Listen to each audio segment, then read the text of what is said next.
Strikes में अल Khamenei की death हो गई है। वो जो सबसे बड़ा गोल था इसराइल के लिए, जो उनके हिसाब से उनका सरदर था, उनकी डेथ हो गई है और एक लीडरशिप में अब वैक्यूम आ गया है। लगातार हो रही ये यूएस और इसराइल की एयर स्ट्राइक्स में ईरान ने रिटेलिएशन किया और मिडिल ईस्ट के बहुत सारे जगहों को उन्होंने लगातार हिट किया और इससे दुबई भी नहीं बचा।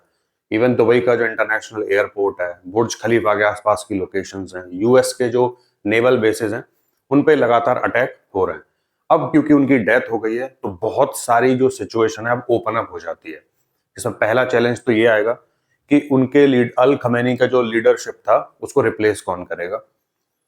स्ट्रेट ऑफ हॉर्मूज पूरी तरह से ब्लॉक हो जाएगा, ऑलमोस्ट हो ही चुका है। तो जो ऑयल के प्राइसेस हैं, हमें कल से जो स्टॉक मार्केट होंगे वहां पे बहुत तेजी से उनके प्राइस बढ़ते हुए दिखने वाले हैं।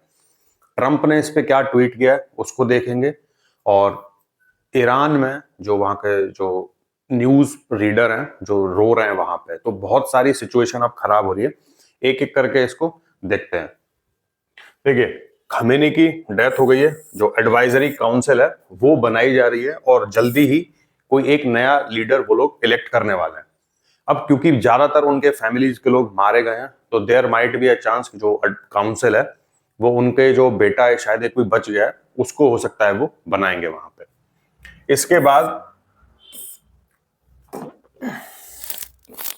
ठीक है, तो सबसे बड़ी चुनौती वही है क्योंकि यूएन में जो रिप्रेजेंटेटिव थे ईरान के, और उन्होंने स्पेसिफिकली इस बात को लेके काफी तेजी से बोला है कि इसका रिटेलिएशन आएगा। और मिडिल ईस्ट में, पूरे मिडिल ईस्ट में जहां पे भी ठिकाने थे यूएस के, इसराइल पे जो मिसाइल्स अटैक ईरान लगातार कर रहा है वो बहुत तेजी से बढ़ सकता है।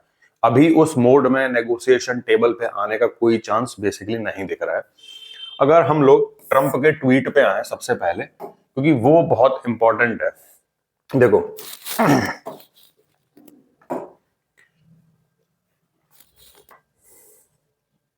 Khamenei, one of the most evil people in history, is dead.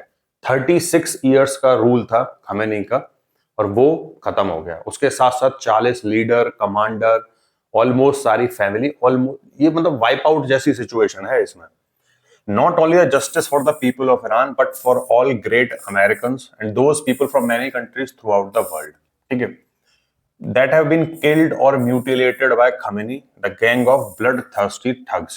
ये न्यूक्लियर डील पे जब सहमति नहीं बन पाई, क्योंकि पहले यूएस, यूरोपियन यूनियन सब मान गए थे इस बात पे, लेकिन जब सहमति नहीं बनी यूएस में, ट्रंप के आने के बाद यूएस ने जब पुल आउट कर लिया, तो इसराइल और यूएस के मतलब रडार पे ईरान डे वन से आ ही चुका था और 2018 से लगातार इसकी पॉसिबिलिटीज थी।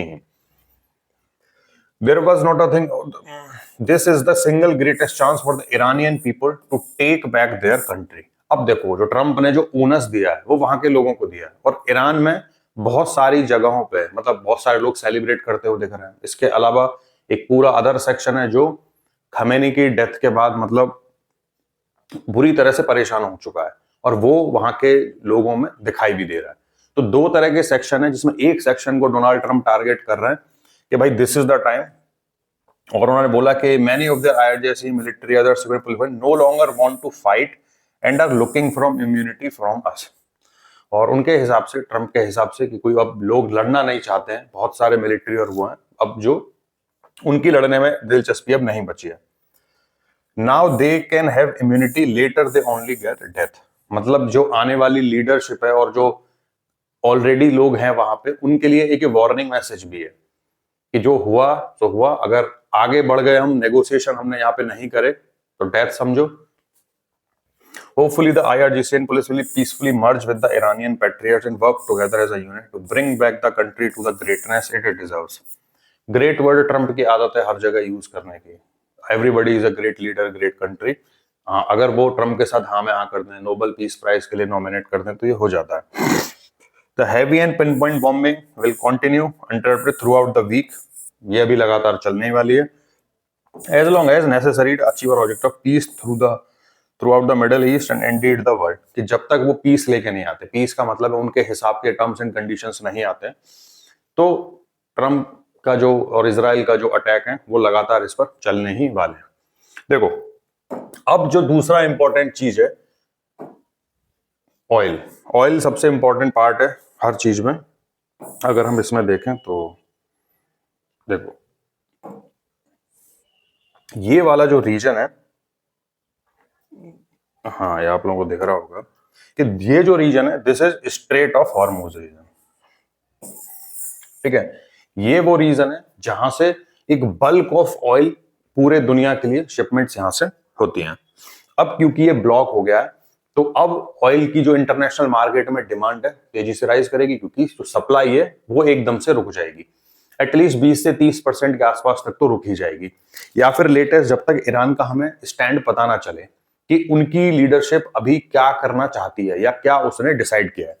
तो जैसे ये वाला चोक पॉइंट है, जैसे ये चोक पॉइंट बंद होगा स्ट्रेट ऑफ हॉर्मुज का, तो यहां से जो शिप्स वगैरह हैं वो अब जा नहीं पाएंगे, तो सप्लाई रुकेगी। उसका इंपैक्ट इंडिया पे भी आएगा, चाइना पे भी सबसे ज्यादा आएगा, और बाकी के जो बहुत सारे देश हैं उन पे लगातार इस पे आने वाला है।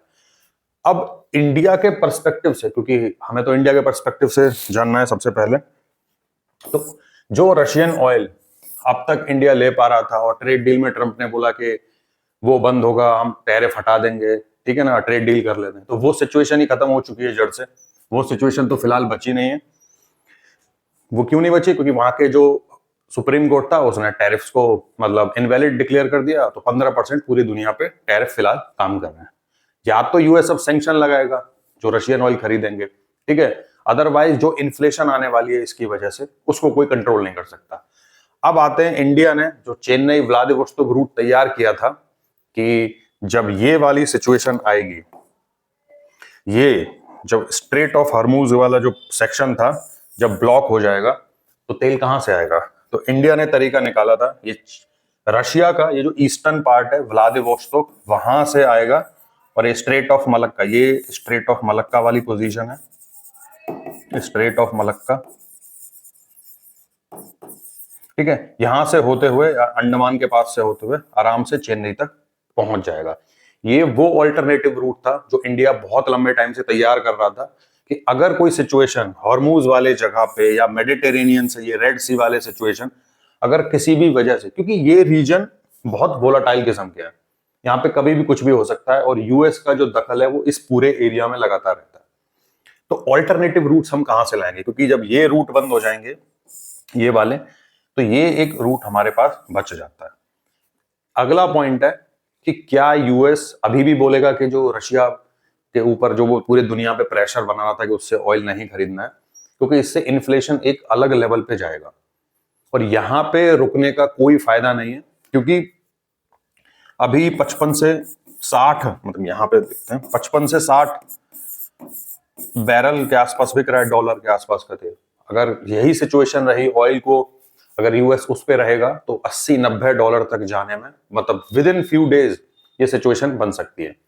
तो इंडिया को यहाँ पे मुझे लगता नहीं कि बहुत ज्यादा प्रॉब्लम आने वाली है, क्योंकि ऑल्टरनेटिव्स नहीं बचेंगे।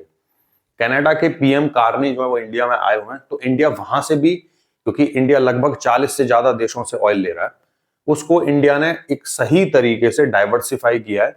रशिया भी उसमें एक ऑप्शन था। अब बात आती है कि तेल सस्ता कहां से मिलेगा, तो इंडिया हो सकता है कनाडा के साथ भी एक छोटी मोटी डील करेगा कि भाई हम एक ऑल्टरनेटिव कनाडा से भी लेंगे। रशिया से तो आ ही रहा है, थोड़ा सा कम हुआ था, डिप हुआ था, लेकिन बंद जैसी सिचुएशन नहीं थी।